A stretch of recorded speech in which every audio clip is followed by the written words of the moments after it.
semuanya. Pada sore hari ini alhamdulillah kita bisa keempat kalinya acara ini, ketiga kalinya acara untuk Zoom ini. Semoga semua dalam keadaan sehat walafiat. Baik, untuk memulai acara kita pada sore hari ini, kita buka dengan membaca basmalah bersama-sama. Bismillahirrahmanirrahim. Baik, lanjut sambutan dari Ketua Umum Jogja dari Mas Suhar. Monggo silakan Mas Suhar. Waktu dan tempat dipersilakan. Baik, cek 1. Assalamualaikum warahmatullahi wabarakatuh. Alhamdulillahirabbil alamin. Wassalatu wassalamu ala asyrofil anbiya'i wal mursalin sayyidina wa maulana Muhammadin wa ala alihi washabihi ajmain. Amma ba'du. Yang kami hormati Ustadz Budi Rahmat Hakim serta rekan-rekan ke Jogja dimanapun teman-teman berada.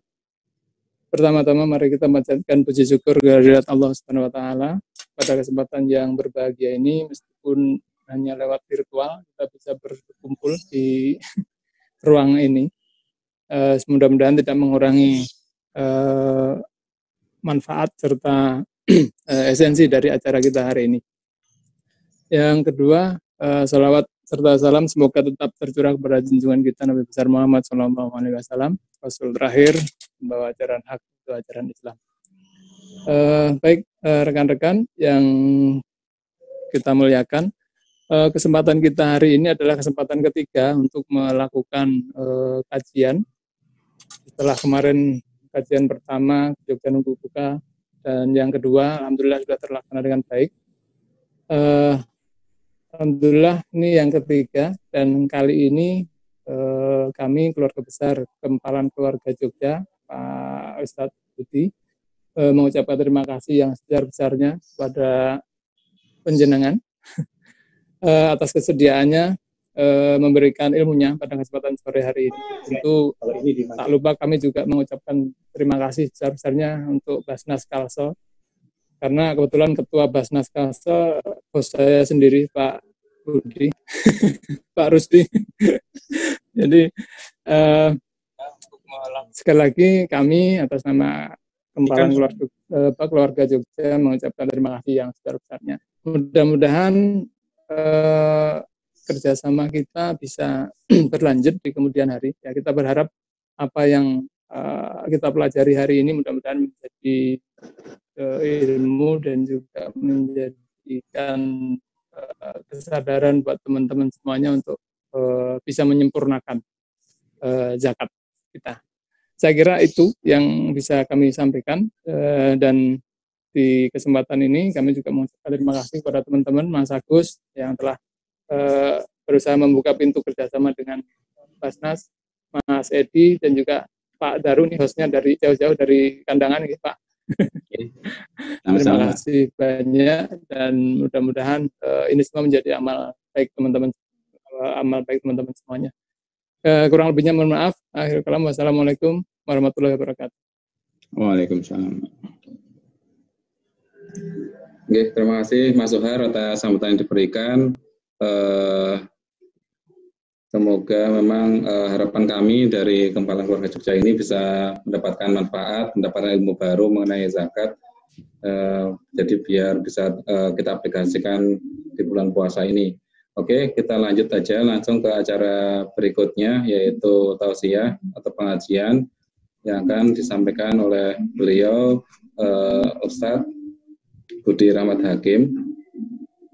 Kepada beliau, monggo waktu dan tempat dipersilakan.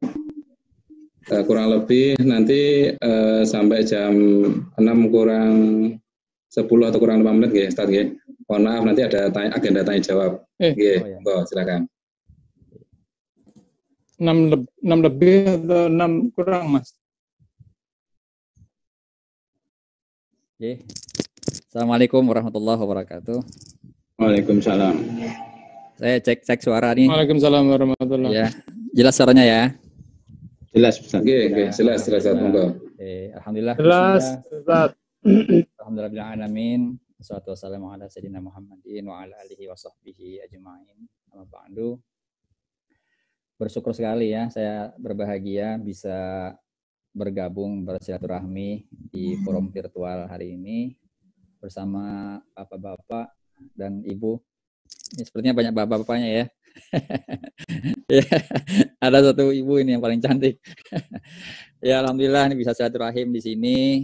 Pertama kali saya sebenarnya ini bergabung di forum ini dan jadi sebuah kebahagiaan tersendiri bisa bermuzakarah bersama bapak-bapak dan ibu di sini.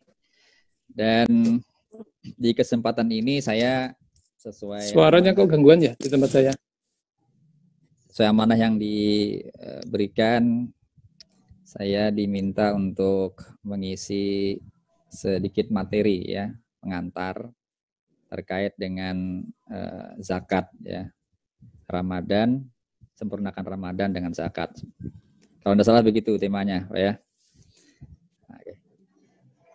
Dan mohon maaf ini sebenarnya bukan ceramah ya, bukan tausiah, tapi sekedar berbagi, mungkin mengkaji ulang juga apa yang mungkin Bapak Ibu sudah ketahui bersama. Tapi karena momennya kita ini memang momen Ramadan dan hari ini masuk ke hari ke-23, mau masuk ke 24, ya sebentar lagi insya Allah Lebaran. Jadi momennya juga adalah terkait dengan zakat, khususnya zakat fitrah ya. Karenanya di kesempatan ini coba kita sama-sama mengkaji ulang kembali terkait dengan ibadah zakat ini. Satu hal yang bisa jadi sangat jarang untuk didiskusikan, sangat jarang juga untuk dijadikan topik dalam ceramah-ceramah di luar. Karenanya agak kurang familiar juga tema ini, agak kurang akrab di tengah-tengah kita.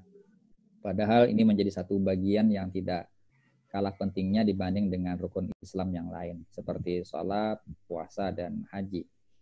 Bahkan di dalam sekian ayat, zakat ini disandingkan dengan sholat ya. Ada tidak kurang dari 27 ayat yang bersanding dengan sholat. Itu artinya ibadah zakat ini menjadi fondasi dasar dalam agama kita.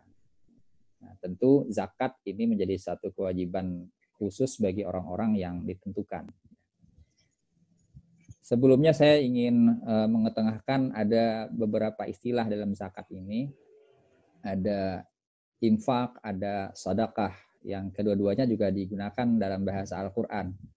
Misalnya ketika Allah bilang anfiqu mimma kasabtum, nafkahkanlah. Nafkahkanlah di sini bisa juga dimaknai sebagai pengertian zakat. Di ayat yang lain, misalnya di surah Taubah ayat 60 disebutkan innamas shadaqatu lil fuqara wal masakin dan seterusnya, itu dikirakan kata sedekah. Nah, sedekah di sini karena peruntukannya ditentukan secara definitif dalam ayat tersebut, maka ini para ulama tafsir bersepakat memaknainya dengan zakat sebagai sedekah wajib. Nah, di sini ada keterkaitan antara infak, sedekah maupun zakat sendiri. Kalau infak itu artinya sesuatu yang dikeluarkan sebagai bagian dari harta kita untuk kepentingan kemaslahatan. Sedangkan sedekah itu sebagai bukti pembenaran keimanan kita. Sedekah ya, siddiq, bukti pembenaran keimanan kita. Nah, ini ada keterkaitan antar masing-masing.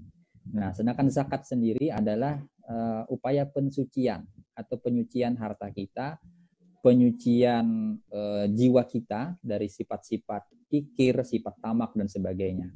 Nah, ini juga yang menjadi esensi zakat, yang mempunyai tujuan untuk kepentingan si muzakinya, kepentingan bagi si pelaku zakatnya, yang memberikan zakat, maupun kepentingan mustahik orang-orang yang memberikan zakat. Jadi sangat luar biasa ibadah zakat ini, punya dimensi yang sangat luas.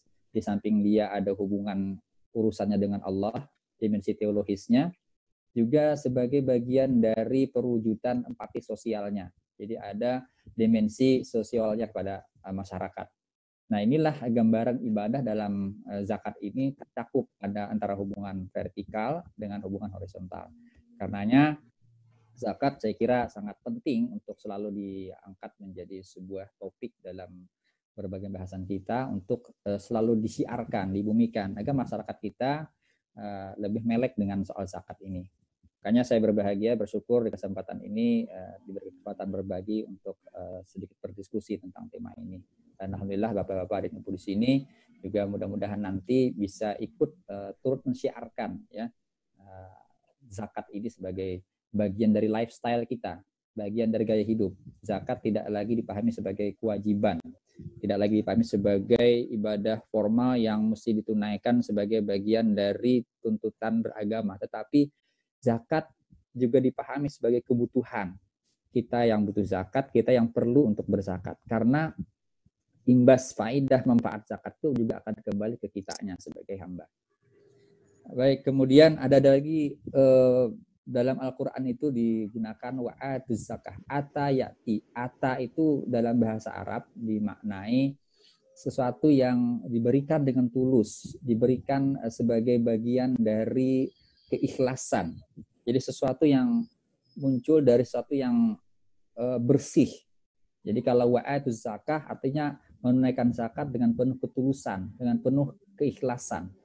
Nah, beda kalau memberi sesuatu itu dengan motivasi yang lain dan tujuan-tujuan sebagainya. Jadi sangat indah sekali Al-Quran menggunakan atayati wa'atuz zakah di sini, artinya memberikan sesuatu itu dengan rasa ketulusan yang pada akhirnya akan berdampak kepada pensucian diri dan pensucian harta yang diberikan tersebut. Nah, Bapak Ibu yang dirahmati Allah, karena waktunya singkat ya, jadi agak cepat saya sedikit untuk mengarahkan kepada inti topik kita. Karena kaitan Ramadan dengan zakat ini, saya ingin membahas fokusnya pada zakat fitrah. Jadi kita pahami sebenarnya zakat itu ada terbagi dua. Ada yang disebut zakat mal, atau zakat dari harta secara umum, harta yang kita miliki, ada harta-harta tertentu yang wajib dikeluarkan zakatnya. Kemudian ada yang terkait dengan zakat jiwa, yang disebut dengan zakat fitri, atau istilah kita sering disebut zakat fitrah. Nah, ini terkait dengan jiwa kita, dengan penunaian kita, kewajiban kita sebagai hamba. Tidak terkait dengan harta yang kita miliki. Nah, zakat fitri ini sifatnya tahunan, dikeluarkan kaitannya dengan penunaian penunaian ibadah di bulan suci Ramadan, puasa, kemudian dengan masuknya Idul Fitri. Nah, jadi zakat fitrah ini tidak bisa dikeluarkan di sembarang waktu, ya. Artinya harus terkait dengan waktu yang ditentukan. Nah, siapa yang diwajibkan untuk melakukan menunaikan zakat fitrah? Zakat fitrah itu ditentukan kewajibannya bagi setiap muslim yang hidup pada saat Ramadan, artinya menemui pada bulan Ramadan, dan menemui masuknya Idul Fitri 1 Syawal. Nah, jadi dua sebab ini yang mewajibkan seseorang untuk berzakat fitrah tersebut. Siapapun, baik anak-anak, orang dewasa, laki-laki maupun perempuan, ya, bahkan budak, ya, dalam fikih itu yang ditunaikan oleh tuannya itu tetap dikenakan zakat selama dia muslim dan hidup pada saat itu. Nah, jadi kewajibannya tidak terkait dengan harta, ya, orang kaya saja yang berzakat, tidak. Tapi nanti ada standarnya. Orang muslim yang seperti apa? Orang yang mempunyai kelebihan atau kecukupan makan dari sekedar apa yang dibutuhkannya di hari itu. Jadi dia standar kecukupannya dilihat apakah dia bisa makan hari itu, kemudian apakah setelah hari itu dia masih bisa makan lebih dari hari itu, maka itu disebut mampu untuk melakukan zakat fitrah. Tapi kalau dia cukupnya untuk makan hari itu, baik untuk dirinya atau orang yang dalam tanggungannya, ya berarti dia dinilai tidak mampu untuk mengeluarkan zakat. Artinya tidak ada kelebihan harta yang dimakan untuk selebihnya diberikan kepada orang lain. Nah, jadi standarnya seperti ini, orang yang dianggap wajib untuk menunaikan zakat fitrah tersebut. Kemudian orang-orang yang ditunaikan fitrahnya siapa saja? Orang yang dalam tanggungan kita. Jadi kita sendiri dan orang yang dalam tanggungan kita, misalnya istri kita, anak-anak kita, atau misalkan ada orang tua kita yang kita tanggung nafkahnya. Nah, misalkan, tapi kalau kita tidak tanggung nafkah mereka, tidak termasuk dalam kewajiban kita menunaikan zakat fitrah mereka. Nah, ya, jadi orang-orang yang dalam tanggungannya yang wajib dikeluarkan zakat fitrah tersebut untuknya. Kemudian ini ada yang menarik terkait dengan objek zakat fitrah itu. hartanya, bentuk wujud apa yang dikeluarkan dari zakat fitrah. Ini ada ikhtilaf ulama, ada perbedaan pendapat. Yang pertama, bentuknya harus makanan pokok di daerah setempat. Nah, jadi kalau kita di Banjar ya atau di Jogja, saya kira kita akan makan nasi ya. Karena makan nasi berarti makanan pokok dalam bentuk mentahnya kan beras. Nah, maka itulah yang harus dikeluarkan. Ini kias kepada zakat yang dilakukan zaman Nabi dan sahabat berupa gandum, kurma, ya, anggur kering, itu makanan pokok pada waktu itu. Nah, jadi mazhab Syafi'i, mazhab Maliki dan Hambali ini mengatakan harus dalam bentuk makanan pokok yang dikeluarkan. Nah, tapi ada satu pendapat dari kalangan mazhab Hanafi yang membolehkan pengeluaran zakat fitrah itu dalam bentuk uang. Jadi makanan pokok tadi dikonversikan dalam bentuk uang seharga makanan pokok pada saat itu. Jadi kalau misalkan beras yang dikeluarkan dalam takaran zakatnya misalkan 2,5 kilogram itu dikonversikan dalam bentuk uang, 2,5 kilogram itu dalam bentuk konversi liter sekitar 3/4 liter ya. Kalau digenapkan 1 liter lah. Ya kalau misalkan 1 liter pasaran yang standarnya 12.000 misalkan, maka ya sebesar itulah yang harus dikeluarkan untuk 1 jiwa zakat fitrahnya. Nah, kali berapa itu jiwa yang harus dikeluarkan di tanggung nafkah fitrahnya tersebut. Nah, tapi kan sudah ada nih mengacu kepada edaran yang dibuat oleh Kementerian Agama, oleh Basnas, itu ada masing-masing standar jenis beras dengan masing-masing harganya. Ini mengikut mengacu ke situ saja ininya. Nah, ini dua pendapat ya. Mana yang lebih afdal? Ya, afdalnya sih kalau mau makanan pokok ditambah uang. Jadi kalau makanan pokok dalam bentuk beras, ya orang kan tidak mungkin makan langsung beras, dimasak dulu baru dapat nasi. Jadi nasi pun belum tentu bisa dimakan langsung kalau tidak ada lauk. Jadi uang itu dijadikan sebagai infak. Jadi beras dikeluarkan sebagai zakat fitrahnya, kemudian kita kasih uang di situ sebagai infak tambahan dari zakat yang menjadi kewajiban kita untuk biaya beli minyak, beli gas, untuk lauk dan sebagainya. Nah, itu Amu Abdul seperti itu sebenarnya ya. Kemudian kapan waktu pengeluarannya? Kalau waktu zakat fitrah itu ada dua. Yang pertama ada waktu wajib, ada waktu yang mubah. Mubah itu boleh dikeluarkan. Wajib kalau sudah masuk 1 Syawal. Sejak nanti maghrib malam hari raya, itu udah wajib zakat fitrah dikeluarkan. Kalau tidak dikeluarkan berdosa. Sampai nanti menjelang khatib naik mimbar waktu mau khutbah hari raya. Nah, itu waktu yang wajib di rentang itu. Bahkan ulama mengatakan waktu inilah yang paling afdal. Tetapi kalau kita mau mengeluarkan zakat fitrah sebelum itu, misalnya saat ini atau di awal Ramadan kemarin, itu boleh. Jadi sejak masuk 1 Ramadan sampai 30 Ramadan itu waktu yang dibolehkan untuk mengeluarkan zakat fitrah. Nah, jadi terserah nanti dilihat kondisinya. Misalnya saat pandemi sekarang ini, saya kira lebih afdal, lebih awal dikeluarkan. Artinya saat ini kita keluarkan zakat fitrah karena bisa jadi masyarakat yang terdampak pandemi COVID-19 ini lebih memerlukan saat ini ya untuk dijadikan sebagai bahan makanan untuk bisa bertahan hidup, untuk bisa membangkitkan ekonomi keluarga mereka ya dalam menghadapi Lebaran. Nah, jadi dilihat juga kondisinya saya kira. Nah, jadi yang afdal mungkin bisa saja menurut fikih malam Lebaran dalam kondisi normal. Dalam kondisi saat ini bisa jadi yang afdal justru lebih awal lebih bagus. Ya, karena kalau dikasih pas malam Lebaran atau pas hari pagi Lebarannya, orang bisa jadi belum sempat masak, atau kalau dalam bentuk uang bisa jadi belum sempat dibelikan sesuatu yang dibutuhkannya. Nah, itu boleh jadi tidak efektif apa yang kita salurkan. Nah, kemudian kepada siapa disalurkan? Ini penting juga kita pahami. Zakat fitrah itu prinsipnya memang sama dengan zakat mal, ada 8 golongan yang dalam Quran disebut 8 asnaf, mulai fakir, miskin, mu'allaf, gharim, ibnu sabil, fisabilillah, riqab, sampai amilnya itu ya. Boleh disalurkan ke semua golongan tersebut. Ini menurut Syafi'i. Tetapi yang lebih afdal, prioritasnya disalurkan kepada fakir miskin. Ini kembali kepada hadis Rasul yang mengatakan manfaat atau maqasid tujuan dari zakat fitrahnya adalah tuhratun lis-shaimi wa tu'matun lil masakin. Ini kembali kepada tema kita, menyempurnakan Ramadan dengan zakat. Jadi zakat fitrah itu esensi tujuan intinya adalah untuk pembersihan jiwa bagi orang yang berpuasa.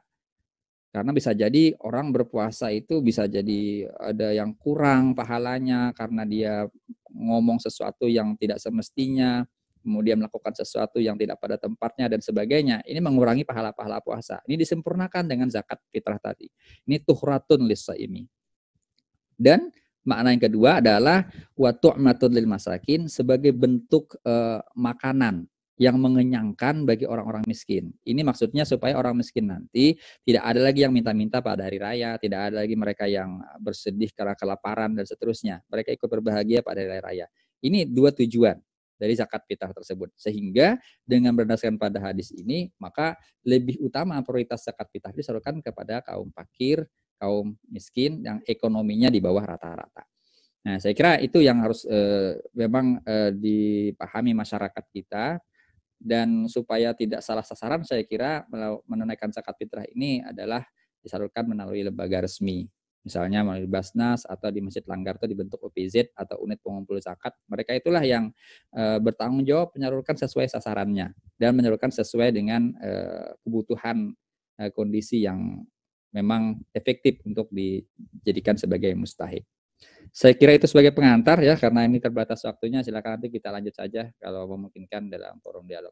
Saya kembalikan kepada Mas Admin, host ya. Ya, terima kasih.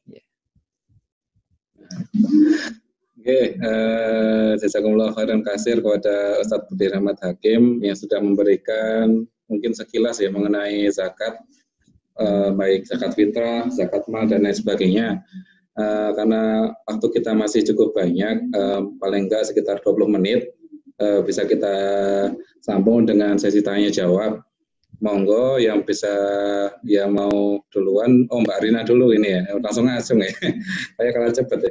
Tapi selain ladies first. Ya, monggo Mbak Rina, lanjut. Ya, satu-satunya. Assalamualaikum warahmatullahi wabarakatuh. Pak Budi Rahmat, matur nuwun sudah menjadi narasumber dengan topik yang pas sekali karena ini kan Lebaran sudah tinggal bentar lagi Pak ya. Sebenarnya ada dua pertanyaan Pak yang saya tanyakan. Cuman sebenarnya yang pertama tadi sih sebenarnya sudah dijawab oleh Bapak soal penyaluran zakat. Apakah boleh langsung ke misalnya tetangga yang seringnya ini nggak dapat keansos gitu loh Pak, kan banyak nih bansos-bansos itu yang tidak sampai ke masyarakat yang benar-benar membutuhkan. Nah, apakah boleh zakat itu kita langsung berikan ke mereka atau memang kalau lewat lembaga itu kan resmi ya Pak ya, itu bisa lewat situ seperti biasa kami lakukan. Terus yang kedua, pertanyaan saya kebetulan ini terkait saya pribadi Pak. Saya ini kan tidak puasa karena baru Hamidun Pak Budi. Jadi biasanya kita tuh kan kalau dulu waktu saya nggak puasa itu kan ada seperti membayar apa namanya ya, membayar ganti apa Mas? Fidyah.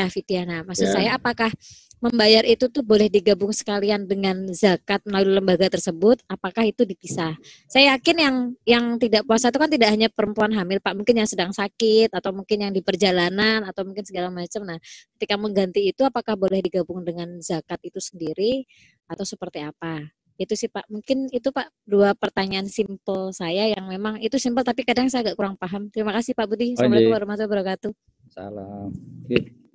Langsung Pak ya? Langsung. Terima kasih. Pertanyaannya simpel tapi jawabannya susah juga nih Marina. Ya baik, insya Allah ya. Yang pertama tadi penyaluran zakat fitrah. Boleh kalau kita mau salurkan sendiri ke siapapun yang kita anggap memang betul-betul termasuk mustahik. Jadi catatannya asal orang yang kita salurkan tadi termasuk kriteria mustahik. Yang perlu kita pahami dulu mustahik itu siapa saja, kemudian apakah mereka termasuk dalam kriteria ini, baru ketika kita bisa memastikan mereka termasuk itu boleh kita salurkan. Ya, karena kita mungkin yang paling tahu keluarga kita, kerabat, tetangga kita yang paling membutuhkan. Nah, yang kedua, kalaupun disalurkan melalui lembaga resmi, itu juga sudah tunai. Artinya tanggung jawab kita mengeluarkan zakat ketika kita salurkan kepada Basnas atau LAS atau OPZ misalnya, kita selesai sama di situ. Selanjutnya ini tanggung jawab amil yang kita serahi tadi untuk menunaikannya. Jadi kita tidak perlu khawatir zakat tidak tersampaikan, ya, karena ketika kita menyalurkan itu sudah tunai kewajiban kita. Berbeda tadi kalau kita menyerahkan langsung bisa jadi ya yang orang kita anggap tidak mampu padahal mungkin mampu, orang yang kita anggap mustahik padahal bukan mustahik, maka bisa jadi ini belum tunai ketika itu tidak betul-betul menjadi mustahik ya. Artinya tidak tepat sasaran. Nah, ini yang kita khawatirkan. Maka lebih ihtiyatnya, lebih amannya untuk zakat itu kita salurkan kepada orang yang diamanahi untuk bertanggung jawab menyalurkan ini. Ya. Kemudian yang kedua, Mbak Rina tadi karena hamil ya, maka tidak puasa. Nah, tidak puasanya itu pertama dia kan wajib mengqada ya, nanti setelah melahirkan kondisinya sudah memungkinkan di hari 2 Ramadan bisa diqada puasanya. Kemudian karena dia hamil, nah ini ada 2 pendapat. Orang akan diberikan kewajiban membayar fidyah kalau dia tidak puasanya karena hamil, yang dia khawatirkan itu adalah karena dirinya, kesehatan dirinya dan keselamatan janinnya. Kalau 2 hal ini yang dikhawatirkan baru bayar fidyah. Tetapi kalau yang cuma dikhawatirkan adalah kesehatan kita mungkin bisa jadi nanti pusing atau menurut dokter nanti Marina kalau puasa nanti agak nanti lemah kondisinya dan mungkin saja. Nah, kalau cuman ke jiwa ibunya saja yang dikhawatirkan tidak bayar fidyah, tidak wajib fidyah. Tapi kalau menurut dokter ini kalau puasa ini nanti bayinya nanti bahaya Mbak Rina, nanti bayinya bisa kekurangan asupan segala macamnya. Ini berarti yang dikhawatirkan di samping jiwa ibunya juga jiwa bayinya, maka baru fidyah.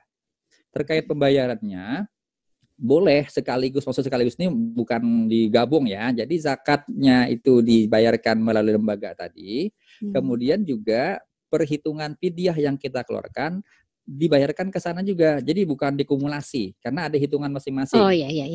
Nah, zakat ada kadarnya, besaran zakat berapa yang dikeluarkan, fidyah juga ada besarannya.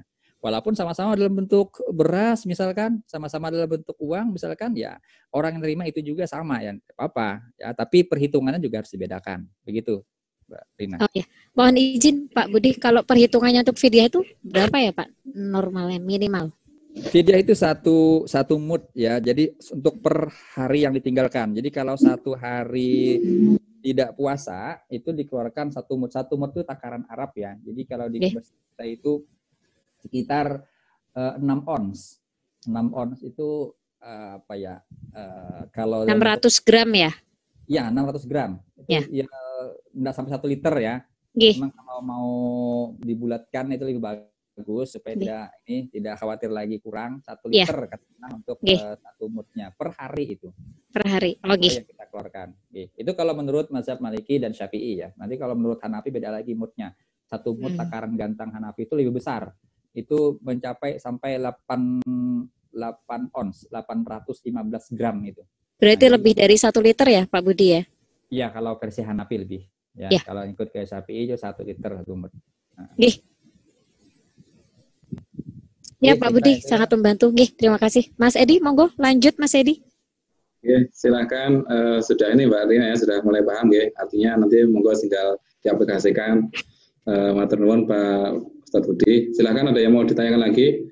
Ngacung tangannya mungkin. Oh Pak Dahlan, monggo. Ini posisi di mana nih Pak Dahlan nih? Di rumah, di halaman. Oh, Masya Allah. Oke, silakan Pak D. Assalamualaikum warahmatullahi wabarakatuh. Waalaikumsalam. Assalamualaikum warahmatullahi wabarakatuh. Begini Pak Ustadz, saya ada 2 pertanyaan. Yang pertama, biasanya sejak dulu kan kami itu ya kan asal ngumpul beras ke panitia kan gitu aja. Tidak ada akad-akatan. Kemudian setelah gede ini ada lagi bisa ya kan melalui rekening bank. Nah, kalau seperti itu, kalau mau akad terus seperti apa? Kalau di ATM transfer ke bank seperti itu, apakah tetap zakat apa ya Pak? Zakat mal apa zakat fitrah Pak ya? Lah kadang kan ada zakat yang bisa senilai dengan uang, seperti sekarang ini kan satu jiwa kan kalau di sini saya zakat fitrah. Tapi kan diuangkan kan ada sekitar sekarang kan 50.000 kalau nggak salah ya sekarang. Itu yang pertama. Jadi kalau via transfer, nah itu terus ada akadnya atau enggak, kan itu. Oke. Itu yang pertama. Kemudian yang kedua, saya pernah ya namanya ya sering ngobrol dengan kawan-kawan di sini. Jadi gini, ada seseorang itu yang kadang perhiasannya emas tuh banyak di tangan. Tangan tuh banyak. Nah, kemudian saya nanya.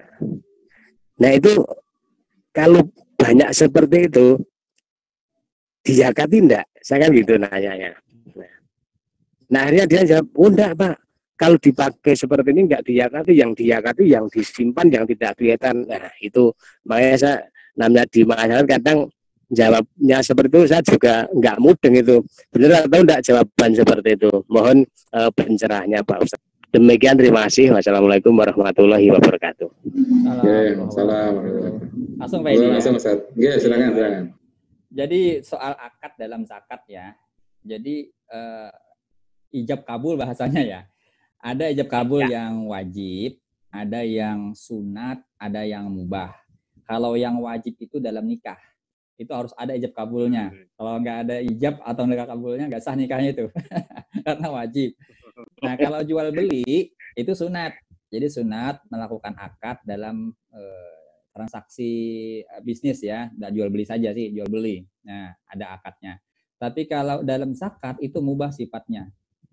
Bahkan akad dalam zakat ini tidak mesti harus dilafalkan oleh si muzaki, kemudian langsung diterima si mustahik dengan ijab kabulnya, penerimaannya. Cukup niat. Yang penting rukunnya niat dalam zakat ini. Niat kan dalam hati. Jadi ketika kita mau salurkan zakat, kita udah niatkan ini uang, mau saya transfer ini bagian dari harta zakat saya. Ya udah, berapa kita yakinkan zakat harta yang kita keluarkan, udah kita transfer itu duit. Nanti itu nyampainya ke amil atau nyampainya ke mustahik langsung, itu tidak mesti harus saya terima, enggak ada. Tidak mesti seperti itu. Walaupun sifatnya kalaupun mau begitu mubah, karena akad dalam zakat ini mubah. Tetapi bagi si penerima, baik amil ya yang menerimakan atau mustahik langsung yang menerimakan transferan Bapak tadi, itu disunatkan mendoakan. Nah, jadi kalau si muzaki itu berniat, yang menerima mendoakan. Itu ajaran Quran ya. Ya, wasalli alaihim inna salataka sakanul lahum. Doakanlah mereka yang berzakat tadi karena doamu itu akan menjadi ketenangan bagi jiwa mereka. Justru ini, jadi nanti si penerima, si amil atau mustahik mendoakan ajarakallahu fima a'taita wa baraka fima abqaita. Jadi mudah-mudahan Allah membalas dengan pahala apa yang telah Bapak berikan, kemudian memberkahi apa harta yang tertinggal dari Bapak. Nah, itu doanya yang diajarkan dalam hadis ya. Nah, jadi tidak ada perlu akad. Jadi misalnya kalau transfer, udah transfer niat, asal udah diniati, udah selesai. Karena ibadah itu intinya diniat. Kalau ibadah tidak dilaksanakan dengan niat, itu tidak sah ibadahnya. Nah, tidak mesti harus diucapkan. Walaupun kebiasaan kita mungkin berzakat fitrah atau zakat-zakat yang lain, kita kan langsung face to face berhadapan kepada si amil, ini saya keluarkan bagian dari zakat saya. Itu sebenarnya niat yang dilapaskan. Ya, niat yang dilapaskan. Kalau tidak mau seperti itu ya enggak apa-apa. Kalau mau seperti itu ya bagus juga untuk menegaskan hati kita. Saya keluarkan zakat atas diri saya, ini. Nanti amil saya terima zakatnya ini, lalu amil doakan. Itu yang selama ini kita pahami akad Pak ya. Ya, walaupun tidak mesti harus seperti itu juga enggak apa-apa. Kemudian yang kedua tadi zakat perhiasan. Ya, kalau emas dan perak itu yang disepakati ulama dizakatkan itu adalah dalam bentuk simpanan. Betul tadi. Jadi kalau kita niatnya nyimpan itu emas tidak untuk dipakai, maka ketika simpanan emas atau perak tadi setahun berjalan, di tahun nanti yang masuk 1 tahunnya itu tahun Hijriah ya, hitungannya bukan kalender Masehi ini. Misalkan ini 23 Ramadan kita udah nyimpan emas. Nanti 23 Ramadan tahun depan itu masuk haul namanya. Ketika tercapai haul baru dikeluarkan zakatnya itu untuk emas perak yang disimpan. Tapi kalau dipakai hanya mazhab Hambali yang mengatakan wajib dikeluarkan zakatnya sekali seumur hidup. Jadi 1 kali. Ini hanya ihtiyat menurut Hambali saja. Menurut imam mazhab yang lain termasuk Syafi'i itu tidak ada zakat untuk perhiasan. Dan menurut Hambali juga zakat perhiasan yang dipakai ini ya, itu baru kena zakat sekali seumur hidup kalau mencapai lebih dari 800 gram. hampir sekilo ya, kurang 200. Ya kalau mau dipakai sekilo di badannya berat juga. Ya. Nah, jadi kalau tercapai itu menurut Hambali, tapi menurut mazhab yang lain tidak. Selama itu tidak dipakai. Kecuali ini, Pak. Kecuali emas perhiasan yang mestinya ada cincin, gelang, kalung, anting itu kan mesti dipakai ya. Tapi dia simpan emas perhiasan, tapi dia simpan niatnya justru walaupun niatnya untuk investasi. Nanti kalau harga emas lagi naik, melonjak ya saya jual. Itu ada niat. Udah ada niat untuk memproduktifkan harta yang dimilikinya. Nah, menurut sebagian ulama baru wajib ini. Karena kan tadi kembali setiap sesuatu itu tergantung pada niatnya. Kalaupun itu mestinya disimpan, kalaupun mesti dipakai, ya supaya jangan kena zakat kan dia pakai semua itu di badannya itu. Tapi kalau tadi mencapai 800 menurut Hambali itu wajib ya. Sekali seumur hidup, tidak setiap tahun. Tapi kalau mazhab yang lain itu tidak wajib, setiap tahun wajib kalau disimpan. Nah, yang ini dia nih dipakainya, tapi ada niat di situ. Nanti kalau mau dijual nih, ini gelang nanti waktu naik di gelang. Ini baru menurut sebagian ulama ya, tidak sepakat juga. Sebagian ulama itu mengatakan termasuk wajib juga kalau seperti ini niatnya. Demikian, Pak. Oh ya. Oke, terima kasih pencerahannya, Pak Ustadz. Sama-sama.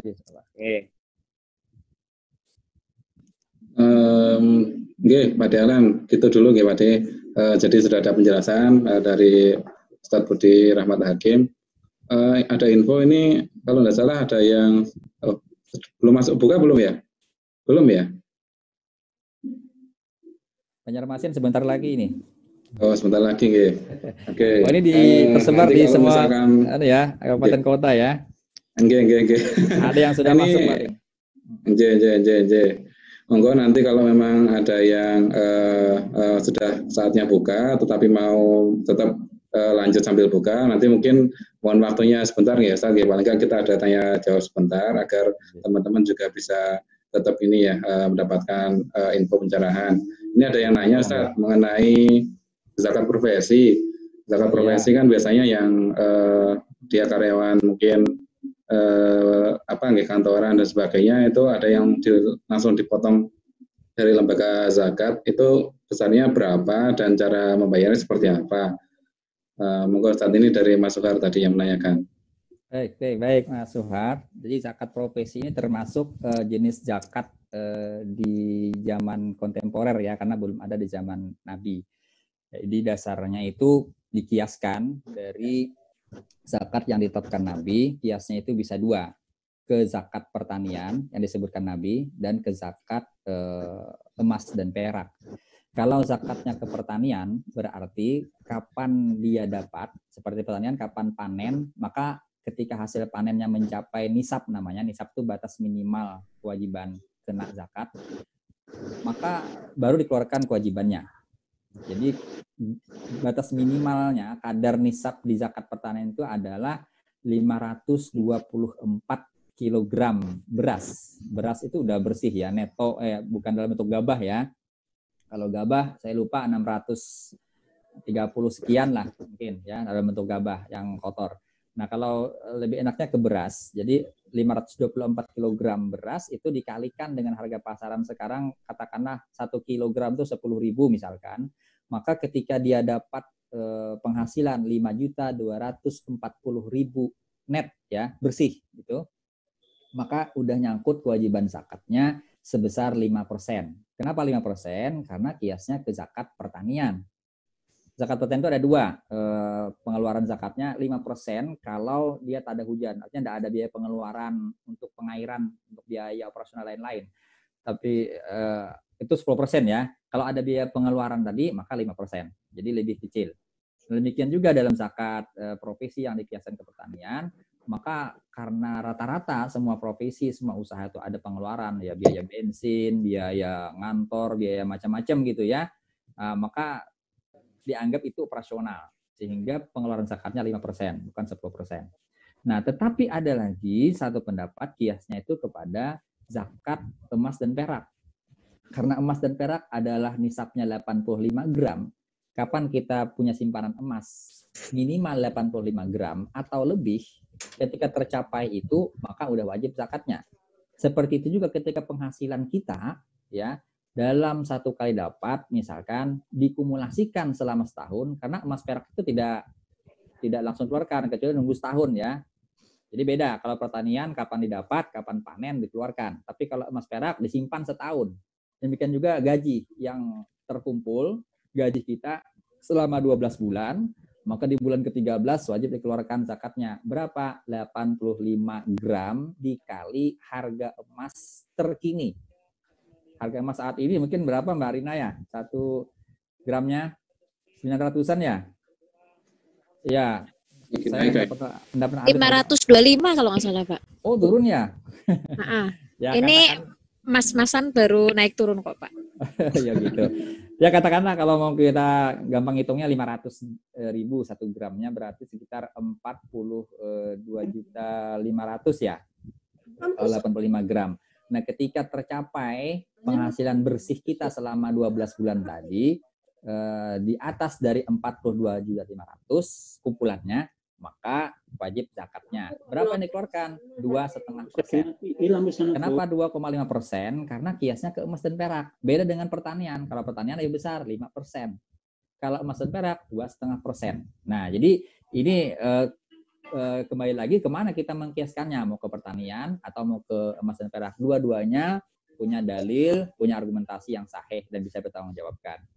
Nah, ada lagi satu penyelesaian yang dikemukakan oleh pemerintah melalui Peraturan Menteri Agama nomor 52 tahun 2004, itu dengan menggabungkan dua kias tadi. Ini semangatnya untuk memudahkan orang agar bisa berzakat dengan cara yang paling gampang. Artinya, satu sisi dikiaskan ke pertanian untuk besaran nisabnya, dan di sisi lain dikiaskan kepada emas dan perak untuk besaran nominal kewajiban zakatnya. Jadi karena pertanian nisabnya ke pertanian berarti 524. Kapan kita punya pendapatan, misalnya Mas Suharni nih, gaji di Bipos itu 6 juta bersih misalnya. Katakanlah dapat 10 juta karena pengeluaran macam-macam ya, di luar cicilan yang tidak penting ya. Kalau cicilan pokok itu dihitung pengeluaran.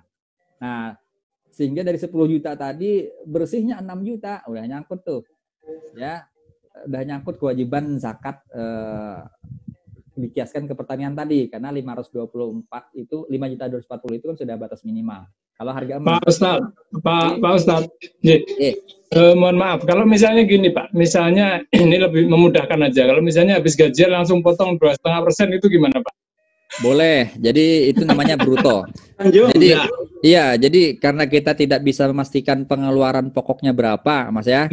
Jadi dikeluarkan dengan secara bruto. Yang kotor belum dikeluarkan itu boleh. Jadi boleh. Karena gini, karena begitu setahun itu kadang rumit hitungannya. Tapi begitu per bulan terima, aku terima misalnya 5 juta ya sudah potong 2,5% ya. Gitu aja. Iya, boleh. Iya, boleh. Jadi itu memungkinkan kita untuk lebih gampang menghitungnya, jadi tidak masalah. Karena kan gini, mohon maaf Pak, karena mohon maaf memotong.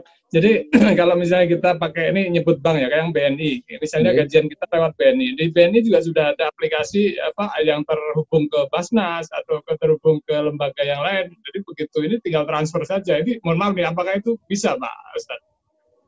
Langsung dipotong oleh pihak bank ya? Enggak. Kita sendiri yang transfer ke Basnas atau kemana, kan di situ di aplikasi BNI itu sudah ada. Oke, sangat pembayaran zakat gitu. Oh iya, sangat boleh. Kalau dari kita sendiri kan kita ada niatnya bisa. Saya kira dipotong aplikasi tadi. Kalau aplikasi kan kita atau terpotong langsung di kantor, kita kapan niatnya gitu kan? Enggak. Kalau kita sendiri secara manual ya. Boleh. Jadi kalau mau ngitungnya secara bruto itu boleh. Kalau mau secara neto itu karena kias pertanian tadi harus dikeluarkan dari pengeluaran tadi juga boleh. Ya, terserah mau mana yang ini. Terima kasih. Ya, silakan katanya teman-teman yang udah saatnya buka puasa ini. Kalau misalnya nggak tuntas boleh nanti di seri 2 Pak ya. Oh, insya Allah. Cari waktunya.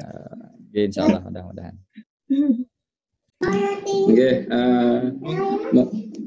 Mungkin karena sudah saatnya buka puasa di daerah Banjarmasin dan sekitarnya, monggo bagi